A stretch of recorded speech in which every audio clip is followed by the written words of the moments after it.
이 시간에 저는 진리의 성령이 오시면이라는 제목으로 하나님의 말씀을 함께 나누기를 원합니다. 우리가 지난 15장에서 예수님과 우리의 관계, 그리고 우리 성도들의 관계에 대해서 함께 살펴보았습니다. 주님과 나는 포도나무와 가지처럼 생명으로 연결된 그런 존재입니다. 또한 우리 성도들은 서로의 허물을 가려주고 또 사랑하는 그런 친밀한 그런 공동체라고 그렇게 주님은 가르쳐 주셨습니다. 예수님께서는 너희가 내 안에 거하면 과실을 많이 맺을 거라고 약속하셨고, 너희가 서로 사랑하면 기쁨이 충만해서 아버지께 영광이 될 거라고 그렇게 또한 말씀을 하셨습니다. 이렇게 예수님과의 관계, 또 성도들과의 관계 말고 우리에게는 또 하나의 관계가 있는데, 그것은 바로 세상과의 관계라고 이야기할 수가 있습니다.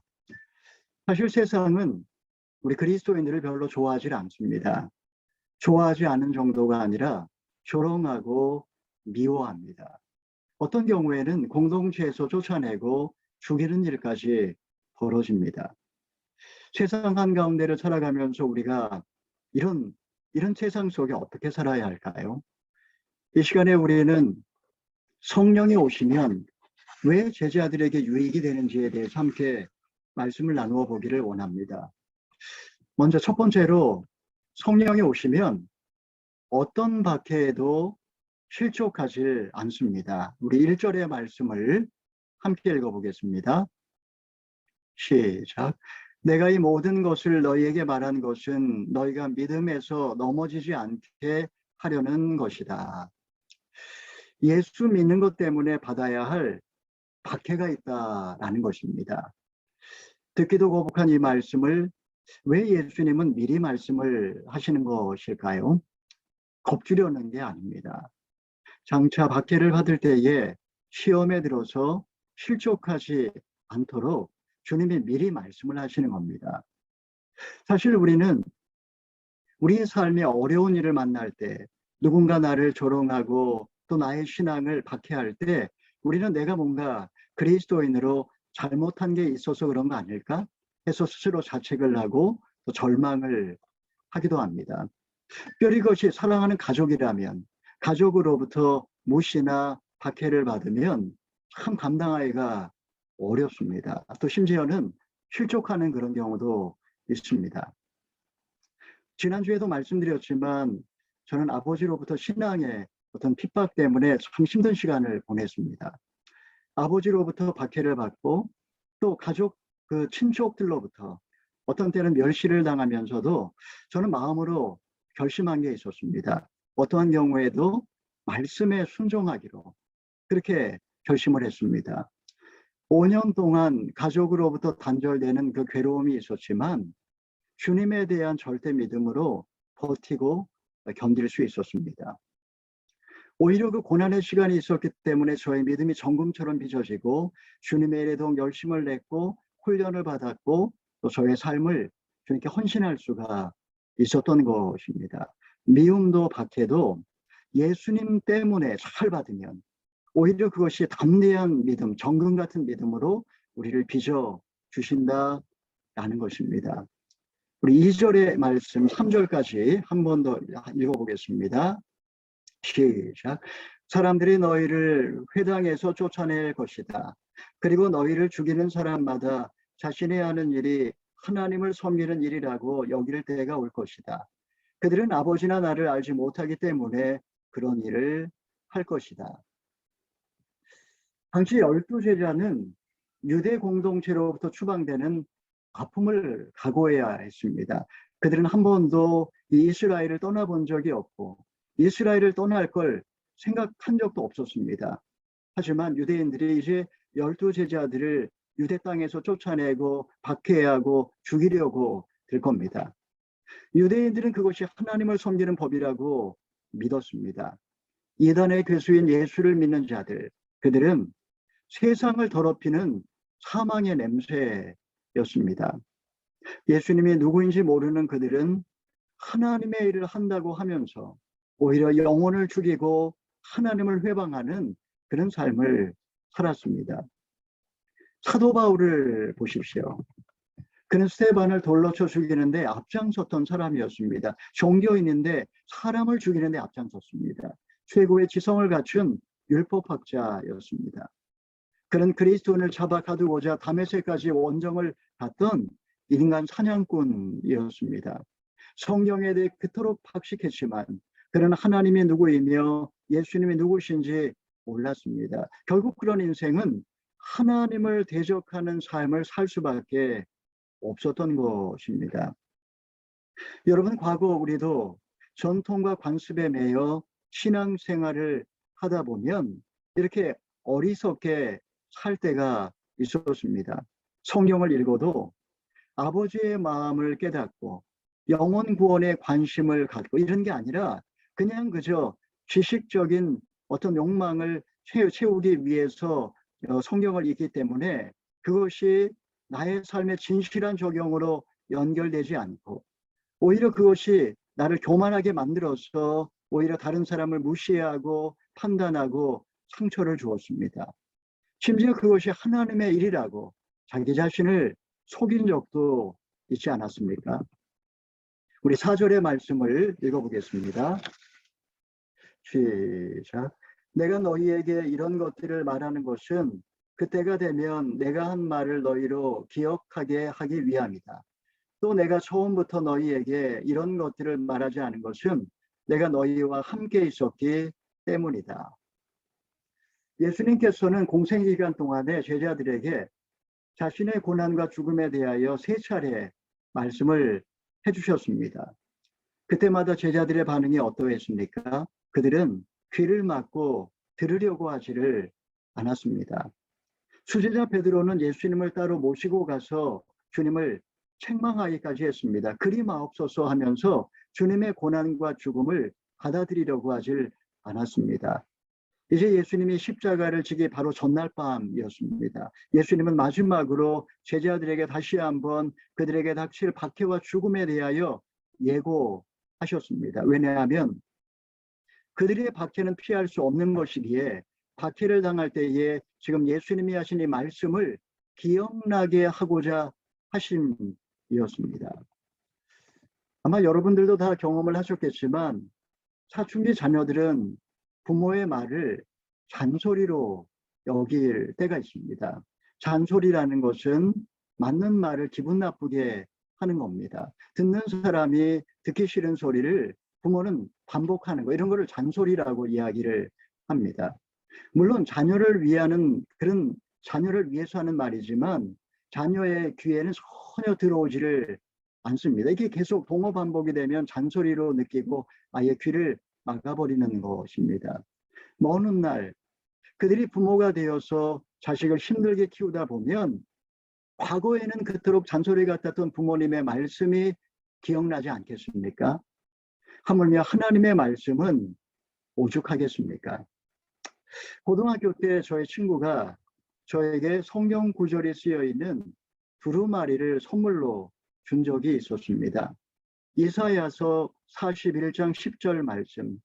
두려워 말라, 내가 너와 함께함이라. 놀라지 말라, 나는 내 하나님이 됨이니라. 내가 너를 굳세게 하리라. 참으로 너를 도와주리라. 참으로 나의 의로운 오른손으로 너를 붙들리라. 그 두루마리를 제 벽에 붙여 놓았습니다. 고등학교 내내 늘 걸려 있었지만 그 말씀이 저에게 특별한 의미를 주지는 않았습니다. 하지만 제가 인생의 벼랑 끝에 서 있었을 때, 영혼의 어두운 밤을 보내며 방황하고 다닐 때 벽에 붙어 있었던 그 말씀이 살아서 제 영혼 속에 기억나기 시작했습니다. 몸은 아프고 자녀는 시험에서 떨어지고 남편은 직장을 잃고 인생이 내 뜻대로 풀리지 않을 때, 그럴 때를 만나게 되면 여러분 무엇보다도 하나님의 말씀을 기억하시기를 바랍니다. 내가 예수님을 믿는 것 때문에 이런 고난을 당하고 멸시를 받는구나. 주님이 예고하신 대로 결국 내 인생에 이런 일이 생기는구나. 고난을 그냥 고난으로 생각하지 말고 고난 가운데 숨어있는 아버지 하나님의 뜻을 깨닫고 분별하고 그것을 하나님의 주권으로 받아들이면 넘어서지 못할 고난은 없습니다. 어떠한 고난에도 실족하지 않습니다. 사랑하는 여러분, 예수님 믿는 것 때문에 고난을 받아서 실족했던 적은 없습니까? 가족과 비교할 수 있는 그런 애착 관계는 없을 것입니다. 혹시 신앙 때문에 가족 관계가 단절되면서 그 애착의 고통을 느낀 적은 없습니까? 그때 여러분 기억 속에 떠오른 말씀은 무엇입니까? 그래서 지금 여러분 살아나셨습니까? 아니면 믿음을 잃고 오랜 세월 여전히 실족해 계시지는 않습니까? 둘째로, 진리의 성령이 오시면 나를 더 효과적으로 나를 도와주실 수가 있습니다. 우리 5절에서 7절까지의 말씀을 함께 읽어보겠습니다. 시작. 이제 나는 나를 보내신 분에게로 간다. 그러나 너희 중에 어디로 가십니까? 라고 묻는 사람이 없고 도리어 내가 한 말 때문에 너희 마음에 슬픔이 가득하구나. 그러나 내가 진실로 진실로 너희에게 말한다. 내가 떠나가는 것이 너희에게 유익하다. 내가 떠나가지 않으면 보혜사가 너희에게 오시지 않을 것이다. 그러나 내가 가면 너희에게 보혜사를 보내주겠다. 예수님이 지금 나를 보내신 아버지 하나님께로 돌아간다 이렇게 말을 하고 계시지만 제자들 가운데 어느 누구도 어디로 가시는지 묻는 자가 없었습니다. 왜냐하면 그들 마음에 슬픔과 두려움이 가득했기 때문입니다. 그럼에도 불구하고 예수님이 지금 그들을 떠나시는 게 왜 유익할까요? 그 이유는 한 가지입니다. 보혜사 성령이 우리를 보다 더 효과적으로 잘 도와주실 수 있기 때문입니다. 시간과 공간의 제약 가운데 사셨던 예수님과 달리 성령께서는 시간과 공간의 제약을 한계를 뛰어넘어서 모든 그리스도인들 가운데 임하셔서 한 사람 한 사람을 인격적으로 섬세하게 위로하고 격려하고 카운셀링하며 도와줄 수 있기 때문입니다. 지금 제자들은 예수님이 떠나신다는 말씀을 듣고 슬퍼하고 있습니다. 떠난다라는 것, 이것은 두렵고 슬픈 일이지만 그게 훨씬 더 유익할 수 있다라는 것입니다. 성령을 보내주신다, 성령이 오신다 라는 이 말에 오신다라고 하는 헬라어는 그냥 오시는 것이 아니라 브레이크트루 하는 겁니다. 뚫고 들어오신다라는 것입니다. 예수님이 떠나가지 않으시면 성령이 오실 수 없습니다. 예수님이 떠나가시면 성령이 오시는 것처럼 만약에 내 인생에 떠나보내는 아픔을 경험하지 않는다면 내 안에 하나님의 성령은 임하지 않는다라는 것입니다. 여러분, 자녀들이 떠나가고 배우자가 떠나가고 물질이 떠나가고 건강이 떠나가고 이런 아픔을 통해서 오히려 성령이 내 인생 가운데로 뚫고 들어오는 줄 믿으시기를 바랍니다. 세 번째로, 진리의 성령이 오시면 진리의 말씀으로 우리를 인도해 주십니다. 우리 8절에서 11절의 말씀을 읽어보겠습니다. 보혜사가 오시면 죄에 대해, 의에 대해, 심판에 대해 세상을 책망하실 것이다. 죄에 대하여라고 한 것은 사람들이 나를 믿지 않기 때문이요, 의에 대하여라고 한 것은 내가 아버지께로 가므로 너희가 다시는 나를 볼 수 없기 때문이요, 심판에 대하여라고 한 것은 이 세상의 통치자가 심판을 받았기 때문이다. 지금 예수님께서는 알 듯 모를 듯 한 그런 말씀을 하고 계십니다. 이게 무슨 의미일까요? 먼저 성령이 오시면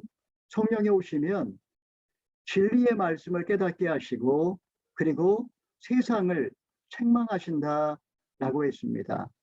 진리의 성령이 책망하시는 것은 세 가지인데 죄에 대하여, 의에 대하여, 심판에 대하여 책망하신다라고 했습니다. 먼저 성령은 예수님을 믿지 않는 불신이 죄라는 사실을 깨닫게 해주십니다. 또한 성령께서는 예수님을 믿을 때에만 의롭게 될 수 있다라고 하는 이신칭의의 진리를 또한 가르쳐 주십니다. 마지막으로 성령은 악한 세상의 통치자가 있는데 그 사탄이 십자가 사건으로 무적행으로 굴러떨어져 심판을 받았다라고 이 사실을 일깨워 주십니다. 여러분, 아무리 똑똑한 학자라 할지라도 죄에 대하여, 의에 대하여, 심판에 대하여 깨닫지 못합니다. 오직 성령께서 오셔서 우리로 진리의 말씀 가운데로 인도해 주실 때 우리는 죄가 무엇인지, 의가 무엇인지, 심판이 무엇인지 우리는 깨달을 수가 있는 것입니다. 요즘 젊은이들 가운데 혼전관계나 낙태를 죄라고 여기지 않는 사람들이 대부분입니다. 많은 사람들이 전혀 그런 것에 관해서 죄의식을 느끼지 않습니다. 혼전관계가 정욕의 죄요, 낙태가 살인죄라는 것을 인식조차 하지 않고 당연하게 받아들이는 사람들이 많습니다. 하물며 예수님을 믿지 않는 게 죄라니요. 그런데 성령께서 임하시면 우리의 양심을 책망하십니다. 정욕의 죄나 살인의 죄나 도덕적 윤리적 죄뿐만 아니라 예수님을 믿지 않았던 것이 얼마나 큰 죄인지, 그리고 장차 우리에게 펼쳐지게 될 그 지옥의 심판에 대하여 보게 하십니다. 이렇게 성령이 우리의 눈을 뜨게 하시면 나의 과거의 죄를 발견하고 죄인으로서 나 자신을 참회하면서 오직 그리스도의 피로 의롭게 되고 구원받을 수 있음을 깨닫고 주님 앞에 나아가 긍휼을 받음으로 다시 태어나게 되는 것입니다. 우리 12절, 13절의 말씀을 읽어보겠습니다. 시작. 아직도 내가 너희에게 할 말이 많지만 지금은 너희가 그 말들을 알아듣지 못한다. 그러나 진리의 성령 그분이 오시면 너희를 모든 진리 가운데로 인도하실 것이다. 그분은 자기 생각대로 말씀하지 않고 오직 들은 것만을 말씀하시며 또한 앞으로 일어날 일들을 너희에게 말씀하실 것이다. 예수님께서는 장차 일어날 일들을 한꺼번에 다 알려주지 않으셨습니다. 왜냐하면 제자들이 알아들을 수 없을 뿐만 아니라 감당할 수도 없기 때문입니다. 여러분, 나의 미래, 나의 운명에 대해서 알면 행복할까요? 12명의 제자 가운데 1명은 자살했고 10명은 순교했으며 1명만 죽도록 고생하다가 90살까지 살다가 죽었습니다. 예수님은 운명을 미리 말씀해 주지 않으시고 성령의 인도하심을 따라 날마다 매일매일을 내 인생의 마지막 날인 것처럼 살도록 그렇게 하셨습니다. 만약에 미래를 엿볼 수 있다면 어떤 일이 벌어질까요? 만약에 몇 날 몇 시 교통사고가 나고 병에 걸리고 이혼을 하고 파산을 하고 또 언제 죽을지를 안다면 아마 우리는 두려움과 걱정과 공포감에 사로잡혀서 잠을 이루지 못할 것입니다. 미래를 하나님께 맡기고 성령의 인도하심을 따라서 살게 되면 그러면 마음의 기쁨과 평화를 누리게 되고 나보다 크신 하나님께서 우리의 인생을 한 걸음 한 걸음 가장 좋은 길로 인도해 가실 줄 믿으시기를 바랍니다. 우리 마지막으로 14절, 15절의 말씀 읽어보겠습니다. 시작. 그분은 내 것을 받아서 너희에게 알려주실 것이므로 나를 영광되게 하실 것이다. 아버지께 속한 모든 것은 다 내 것이다. 그렇기 때문에 성령께서 내 것을 받아서 너희에게 알려주실 것이라고 말하는 것이다. 진리의 성령은 우리 한 사람 한 사람을 진리 가운데로 인도하시고 그리고 예수님의 말씀을 깨닫게 해주십니다. 지금 두려움에 빠져 있는 제자들, 예수님이 자신들을 떠나실 거라고 이야기하실 때 그들은 이제 어디로 가야 될지, 무엇을 해야 될지 몰라 몹시 당황하고 있었습니다. 그런데 이제 보혜사 성령께서 오시면 그 성령은 우리와 함께 계시면서 날마다 장래의 일을 알려주시고 진리의 말씀, 곧 예수님의 말씀을 일깨워 주십니다.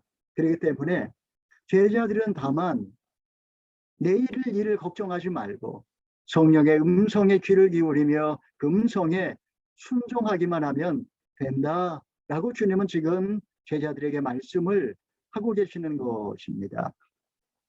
여러분 누구나 다 핸드폰에 내비게이션이 있고 자동차에도 웬만하면 다 내비게이션이 부착이 되어 있습니다. 내비게이션은 하늘에 떠 있는 인공위성에 신호를 보내가지고 가고자 하는 목적지로 나를 정확하게 인도해 주는 역할을 합니다. 여러분 이 내비게이션이 성령과 너무나 비슷합니다. 여러분 성령은 우리보다 훨씬 높은 곳에서 넓은 시야를 가지고 내가 어디로 가야 할지 가장 좋은 코스, 가장 빠른 코스가 어디인지, 가장 안전한 길이 어디인지, 나를 도와줄 사람들이 어디에 있는지 가장 잘 아시고 한 걸음 한 걸음 성령께서 우리를 인도해 주신다라는 것입니다. 사랑하는 여러분, 내 마음에는 언제, 어디서, 어떻게 성령께서 뚫고 들어오셨습니까? 고난의 수렁에 빠져서 갈 길이 막막할 때, 어디로 가야 할지 갈림길에 서 있을 때 내 얄팍한 경험과 알량한 지식을 줬습니까? 성령의 인도하심을 구하며 진리의 말씀에 귀를 기울이십니까?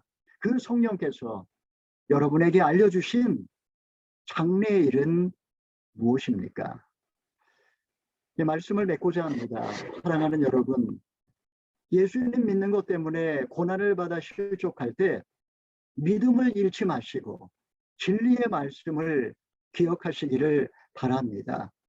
내 인생에서 잃어버리고 가슴 아프게 떠나버린 것이 있다면 성령이 뚫고 들어올 기회로 여기시고 성령을 마음에 모시고 환영하고 의지하시기를 바랍니다. 지금 어디로 가야 할지 무엇을 해야 될지 모르겠다면 말씀 앞에 엎드려서 성령의 음성에 귀를 기울이시고 성령의 음성에 순종하시는 저와 여러분 다 되시기를 주님의 이름으로 축원합니다. 아멘. 기도하겠습니다. 자비로우신 하나님 아버지, 진리의 성령이 오시면 저희를 모든 진리 가운데로 인도하시고 장래일을 알려주시니 감사를 드립니다. 주님, 죄에 대하여, 의에 대하여, 심판에 대하여 날마다 우리의 눈을 뜨게 하사 깨닫게 하여 주시옵소서.